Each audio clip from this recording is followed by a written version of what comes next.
moins de vivre retranché du monde et de tout besoin, vous subissez, nous subissons les conséquences de l'inflation, de la hausse des prix qui se généralise en France, en Europe et dans le monde entier. D'où vient cette inflation? Du Covid, de la guerre en Ukraine, d'autres facteurs qui sont plus politiques? Quel rôle les banques centrales, la BCE par exemple, la Banque centrale européenne et la Fed, la Banque centrale américaine, ont-elles joué dans cet enchaînement dangereux? L'hégémonie du dollar est-elle en danger? Le site indépendant Le Vent se lève a consacré plusieurs articles à ce sujet, à ces sujets qui ont l'air ardus, mais qui en réalité ne le sont pas tellement, mais qui sont surtout déterminants. Je suis sur ce plateau avec William Bouchardon, responsable de la rubrique économie au Vent se lève, justement. Bonjour William. Bonjour. Alors, comment expliquer l'épidémie mondiale de hausse de prix et globalement le phénomène inflationniste mondial qui est en cours actuellement? Alors, il y a plusieurs raisons à ça. Il y a d'abord la reprise des économies suite à l'épidémie.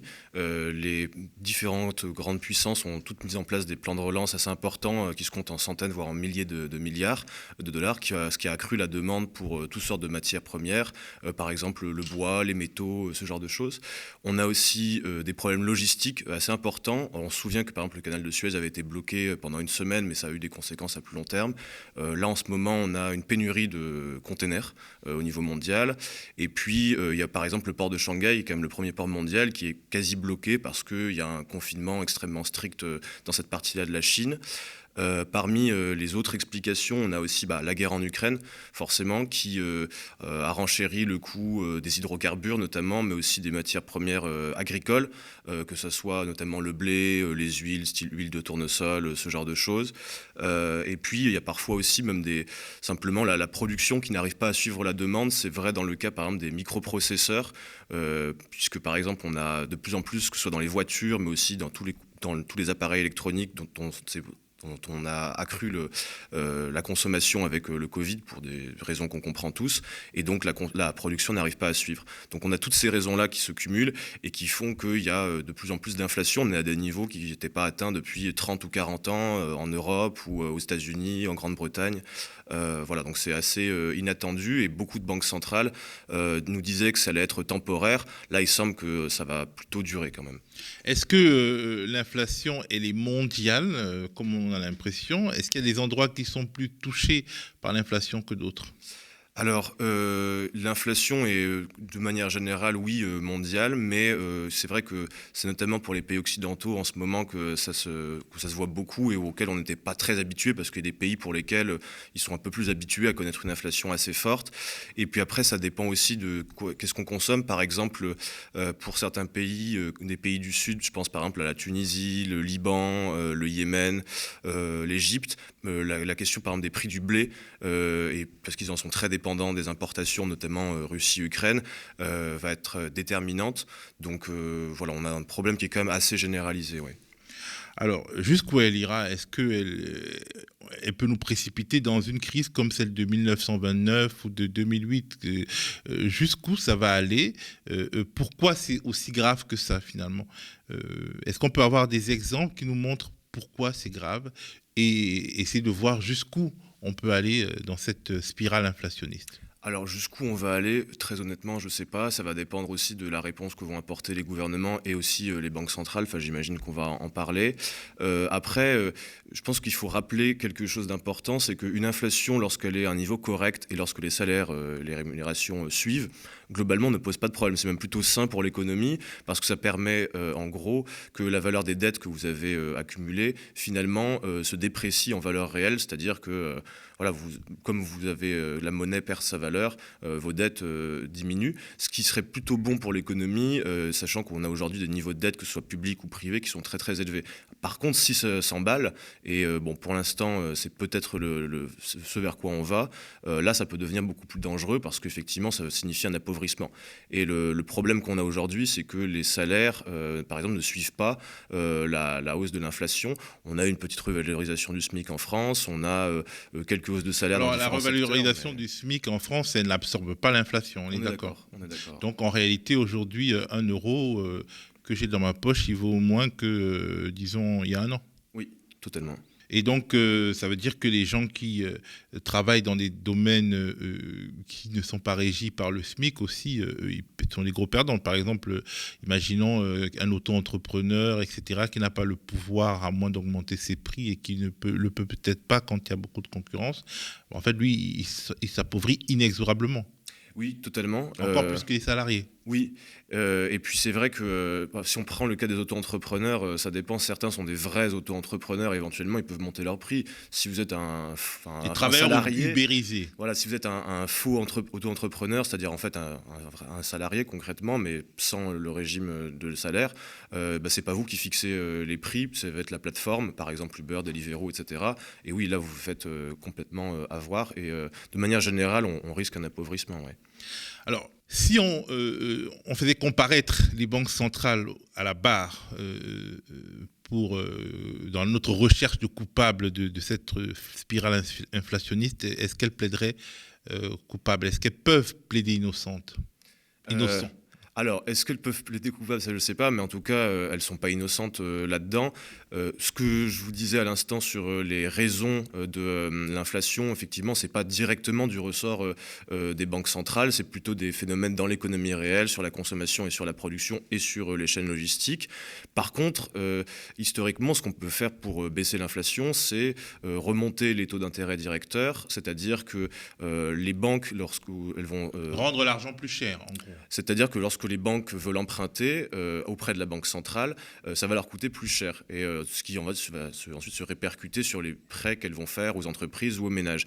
Et donc ça ralentit en fait la spirale inflationniste. Or, pour l'instant, les taux des banques centrales remontent très peu, voire pas du tout pour la BCE. Pour l'instant, la BCE n'a rien fait. La Fed aux États-Unis l'a un petit peu remonté, la Bank of England aussi, mais on reste sur des taux qui sont encore à moins de 1%. Et donc, c'est vrai que de ce point de vue-là, les banques centrales ont aussi une part de responsabilité. Après, il y a des raisons qui expliquent pourquoi elles bougent très très peu. On pourrait y revenir. Par exemple ? En fait, c'est surtout que les banques centrales, aujourd'hui, remplissent pas vraiment leur rôle politique qui serait de... Normalement, le rôle d'une banque centrale, c'est d'assurer le bon fonctionnement de l'économie avec une inflation maîtrisée, un chômage maîtrisé, un peu de croissance, etc. Mais de plus en plus, on voit que les banques centrales servent avant tout les intérêts des marchés financiers. C'est-à-dire que depuis la crise de 2008, on a fait de la relance uniquement quasiment par la politique monétaire. On a abaissé donc ces taux directeurs pour que l'argent coûte moins cher et que les entreprises puissent investir, etc. Mais comme il n'y a pas eu de relance budgétaire, ou très très peu, en particulier dans la zone euro, la consommation réelle, le PIB a stagné. Et donc, ce qui était plus intéressant pour les institutions financières, c'était d'utiliser cet argent très peu cher, voire quasiment à taux négatif, pour investir dans la sphère financière et spéculer. Donc on a vu, par exemple, depuis une dizaine d'années, qu'en gros, l'économie réelle stagnait et que, par contre, les capitalisations en bourse ont explosé. Et aujourd'hui, on arrive à un point de rupture, en fait, c'est que les capitalisations sont très élevées en bourse, et si les taux d'intérêt directeur des banques centrales remontent, ça va se casser la gueule. Et donc les banques centrales souhaitent éviter cette crise financière, ça explique leur attentisme actuel. On va retourner calmement pour éviter les termes techniques. Aujourd'hui, les banques centrales créent de la monnaie, ils font du papier qu'ils appellent de l'argent, et en fait ça profite à qui? C'est-à-dire au travail, au capital, à quel type de capitaliste cette manière de créer de l'argent tout le temps, à qui ça profite? Parce que finalement, il y a plus d'argent qui est produit, mais le travailleur ordinaire, il ne touche pas un centime de plus. Donc à qui ça profite? Vous avez presque fait la réponse dans la question, en fait. Ça profite surtout à la sphère financière, puisque on a bien vu que si vous regardez les bilans des banques centrales, c'est-à-dire tous les actifs qu'elles ont cumulés, ou si vous regardez aussi la masse monétaire, qui de toute façon est liée, parce qu'il faut pour cela imprimer des billets, de manière... c'est de la monnaie scripturale, hein, qui ne soit pas directement sous la forme de billets ou de pièces. Ça va largement dans la sphère financière, et il y en a très peu qui ruissellent jusqu'à l'économie réelle, que ce soit pour les entreprises et en particulier pour les ménages, sachant que c'est quand même en général les plus riches, c'est-à-dire ceux qui détiennent des titres financiers, des actions, des obligations, voilà exactement, qui en bénéficient le plus. Ok, donc il y a une catégorie des citoyens qui profitent de cette politique, de ces politiques de la BCE et notamment de la Fed, et une autre qui l'a subie. Oui, tout à fait, oui. Est-ce qu'il est possible aujourd'hui d'imaginer que cet argent qui circule dans les sphères financières, est-ce qu'on peut le forcer à redescendre en fait, à redescendre au niveau des travailleurs et des travailleuses et du peuple?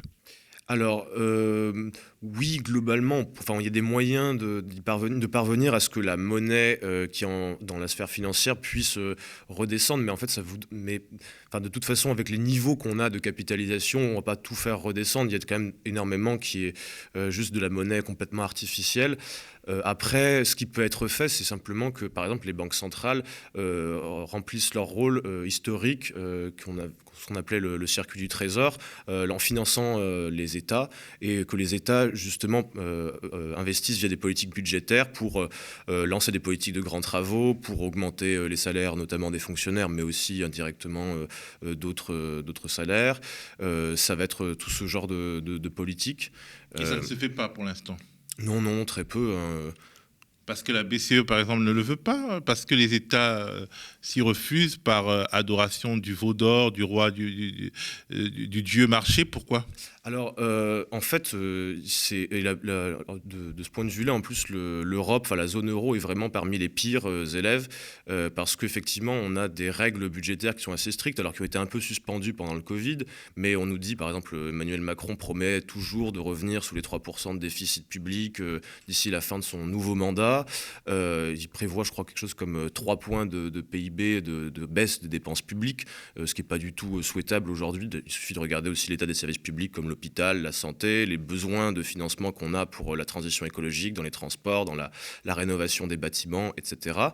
Et puis, enfin, c'est vrai que on a besoin de toute façon que l'argent qui est fabriqué par les banques centrales serve réellement à l'économie réelle. Aujourd'hui, c'est quand même très très peu le cas. Alors, limiter, disons, imposer une politique austéritaire pour limiter l'argent qui circule finalement dans l'économie réelle, est-ce que ça ne participe pas à maintenir le statu quo de ces rentes financières qui tournent entre les entreprises, entre les grandes banques, les grands fonds d'investissement et ceux qui ont les moyens de se payer des actions et des obligations? Est-ce que ce n'est pas la conséquence directe de cette politique pro-riche, cette politique monétaire pro-riche, quand on nous parle aujourd'hui de diminuer les dépenses de l'État, les dépenses publiques, etc.?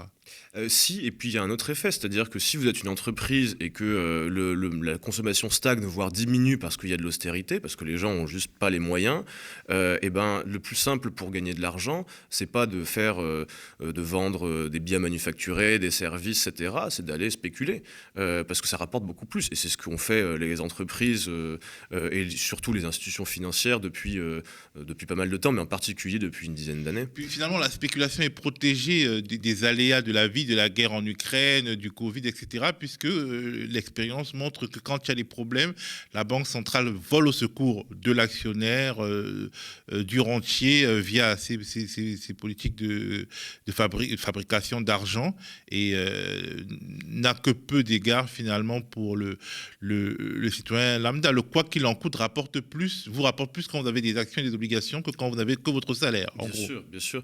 Et puis vous parlez de la spéculation et sur la guerre en Ukraine, etc. Mais justement, ça a été un superbe outil pour spéculer, parce que par exemple, si on prend juste le cas des hydrocarbures, les prix du pétrole ont largement monté, les prix du gaz aussi, ça risque de continuer encore plus s'il y a un embargo européen sur notamment le pétrole. Pétrole russe. Pétrole russe, oui. Et pourtant, on n'a pas de problème de production. Je veux dire, aujourd'hui, il y a toujours assez de pétrole pour fournir la demande. C'est juste qu'il y a de la spéculation qui se rajoute là-dessus.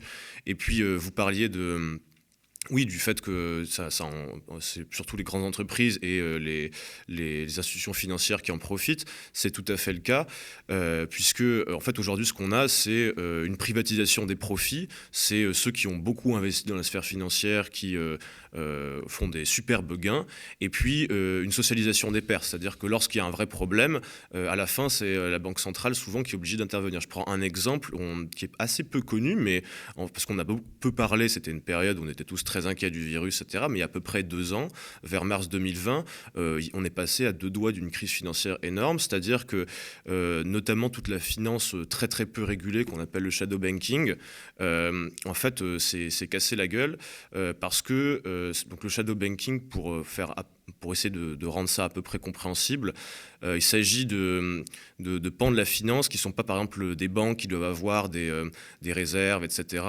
C'est plutôt des institutions qui vont mettre en garantie des titres, donc elles vont faire des paris boursiers. Pour faire ces paris boursiers, elles vont emprunter de l'argent. Et pour garantir qu'elles pourront bien rembourser leurs prêts, etc., elles vont mettre en garantie des titres qu'elles possèdent. Par exemple, des actions, je sais pas, une action Microsoft, etc. Sauf que si ces actions commencent à perdre de leur valeur, et c'est ce qui s'est passé lorsqu'il y a eu tous les confinements qui se sont mis en place en mars 2020, eh ben, toute cette économie-là financière commence à s'effondrer, d'autant plus que souvent il faut... Alors c'est ce qu'ils appellent les repos, c'est les repurchase agreements. Et en fait, lorsque les actifs qui sont mis dans la balance perdent de leur valeur, il faut en rajouter d'autres. Mais si tous se perdent en même temps, ça devient très, très compliqué. Et en plus, il y avait un besoin à ce moment-là de liquidité, c'est-à-dire que les entreprises, que ce soit pour leur trésorerie ou aussi parce qu'elles sentaient bien que tout le marché allait mal, etc., ont voulu récupérer du cash et du coup sont mises beaucoup à vendre en même temps. Et on a dû avoir des interventions extrêmement massives des banques centrales pour y répondre. Ils sont mis à vendre des titres. Les banques centrales, pour le coup, ont racheté justement ces titres parce que sinon le marché allait s'effondrer. Si vous regardez les 2 dernières semaines de mars 2020, la Fed, la Banque centrale américaine, a racheté plus de 1000 milliards de titres en 2 semaines. C'est assez incroyable. Alors je crois que les 3/4, c'est des bons du Trésor américain qui normalement sont la valeur la plus sûre. Mais là, en fait, même ceux qui en étaient propriétaires voulaient s'en séparer pour récupérer du cash. Donc c'est vrai qu'on est passé vraiment pas très loin d'une très grosse crise. On avait chroniqué ça aussi sur Le Vent se lève, mais pourtant on a assez peu parlé, mais malheureusement toutes les conditions sont à nouveau réunies pour avoir ce type de problème. Donc si on a une crise financière, il est presque sûr que les acteurs du monde financier en seront épargnés si on reste dans les pratiques d'aujourd'hui. Oui, si on garde le schéma actuel, oui, on va avoir ce qu'on a déjà eu en 2008, mais en pire, c'est-à-dire ceux qui se seront gavés de profits au bon moment lorsqu'il y a eu des bulles ou qu'ils auront parié à la baisse au bon moment, etc., eux vont engranger plein de profits, et puis ensuite, ce sera aux banques centrales et de passer l'éponge derrière. Et de faire subir le contre-coup aux travailleurs ordinaires. Oui. Alors, vous avez parlé dans un de vos articles du spectre d'une crise des dettes souveraines en Europe. Ça a l'air très effrayant. Qu'est-ce que c'est ? On l'a déjà un peu connu, hein, notamment début des années 2010. La Grèce étant le meilleur exemple, mais il y en a d'autres. L'Italie, l'Espagne, l'Irlande, le Portugal avaient été mis sous la coupe de plans d'austérité.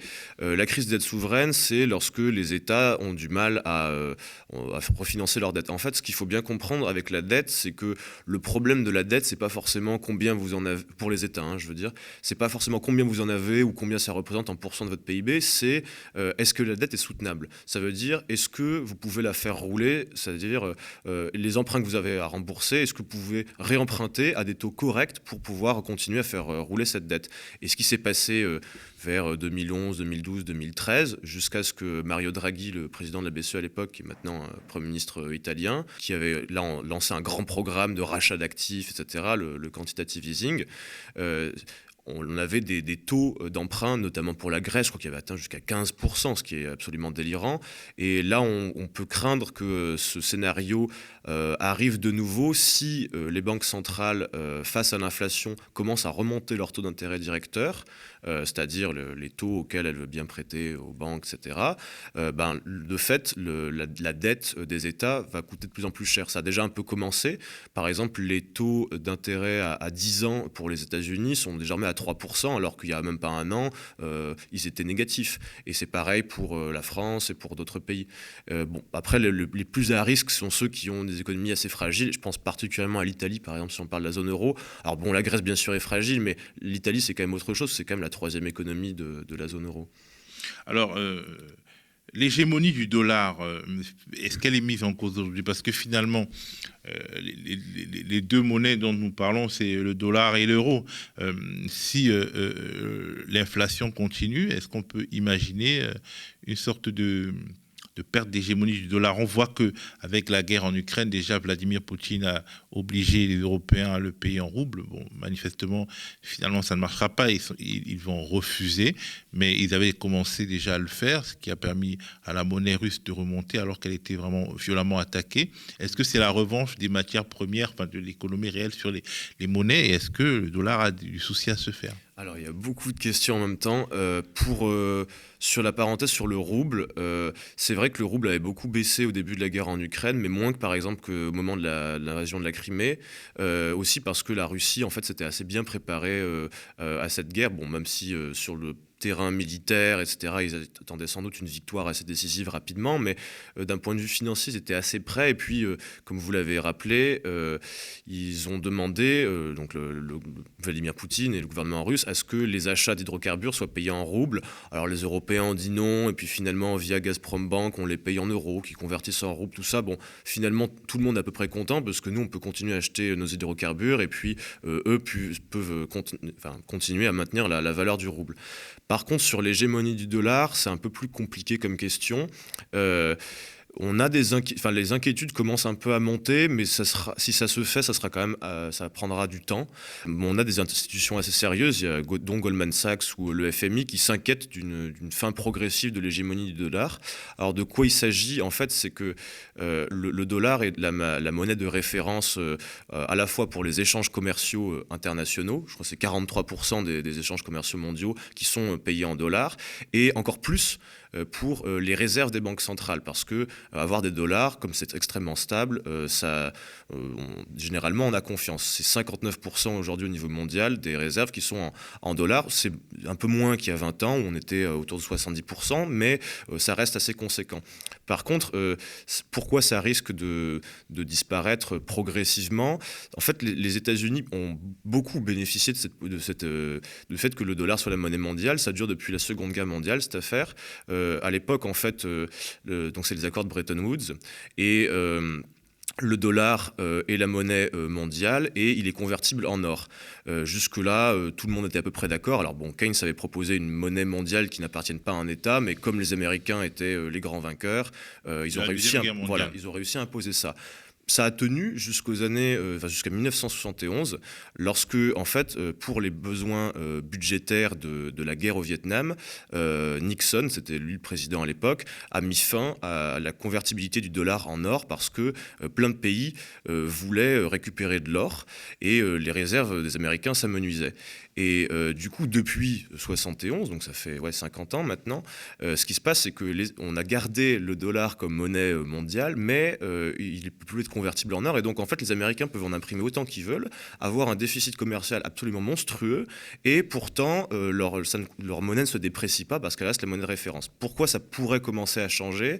C'est notamment parce que les Américains, mais aussi la Grande-Bretagne et l'Union européenne, au tout début de la guerre en Ukraine, un des premiers trucs qu'ils ont fait, qui était assez inédit, c'est de geler les avoirs à l'étranger de la Banque centrale russe, qui représente quand même 630 milliards de dollars. On fait quasiment jamais ça, en tout cas pas avec une grande puissance comme la Russie. Et donc plein de pays ont commencé à se dire, mais attendez, si on a un désaccord politique avec les Occidentaux, par exemple, je sais pas, prenons l'Arabie Saoudite avec l'affaire Khashoggi ou quoi que ce soit, si avec autre chose comme ça, et on se dit, mais si nous on a des réserves en dollars et qu'on nous les gèle, qu'on peut plus les utiliser, pourquoi est-ce qu'on devrait continuer à conserver toutes nos réserves en dollars?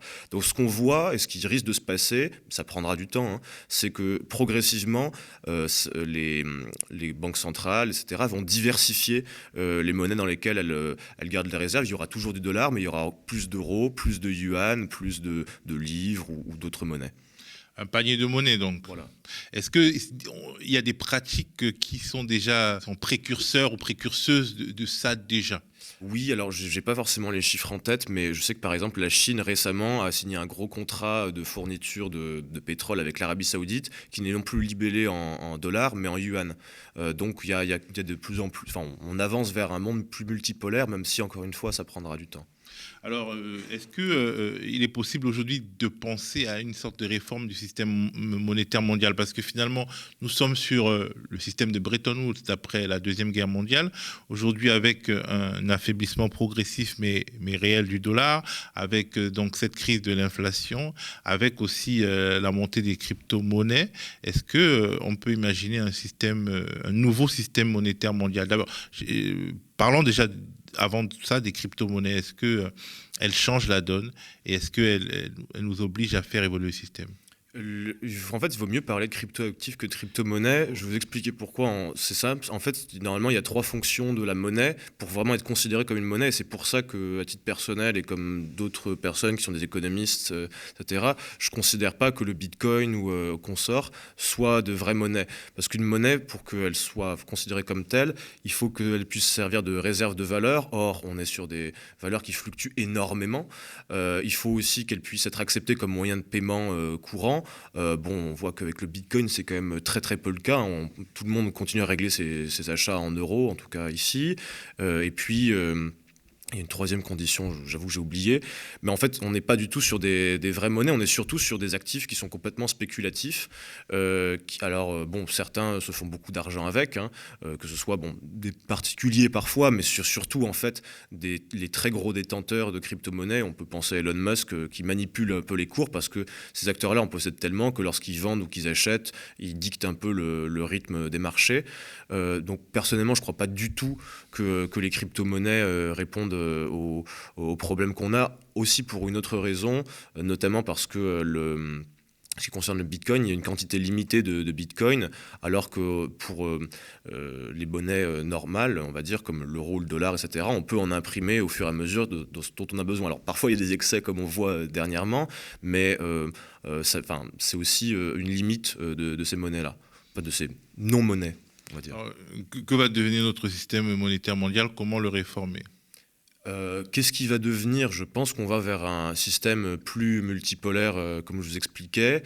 Le mieux à faire pour le niveau mondial, ce serait de remettre en place ce qu'avait proposé Keynes avec ce qu'il appelait le Bancor, c'est-à-dire une monnaie qui ne dépende pas des États-Unis ou de la Chine ou de je ne sais quelle puissance, mais qui soit une monnaie internationale de référence. Voilà, ça, je pense que ce serait le mieux à faire pour gérer les échanges internationaux. Bon, pour l'instant, ça n'en prend pas du tout le chemin, hein. Personne n'évoque ça dans les cercles des banquiers centraux, etc.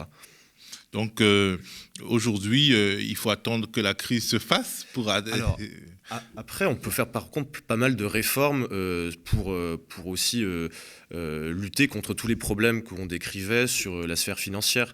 Je pense qu'un des trucs les plus simples qu'on pourrait mettre en place rapidement, c'est interdire vraiment le trading haute fréquence, c'est-à-dire des algorithmes qui, parfois au millième, au 10 millième de seconde, vont vendre ou acheter des actions, des titres, etc.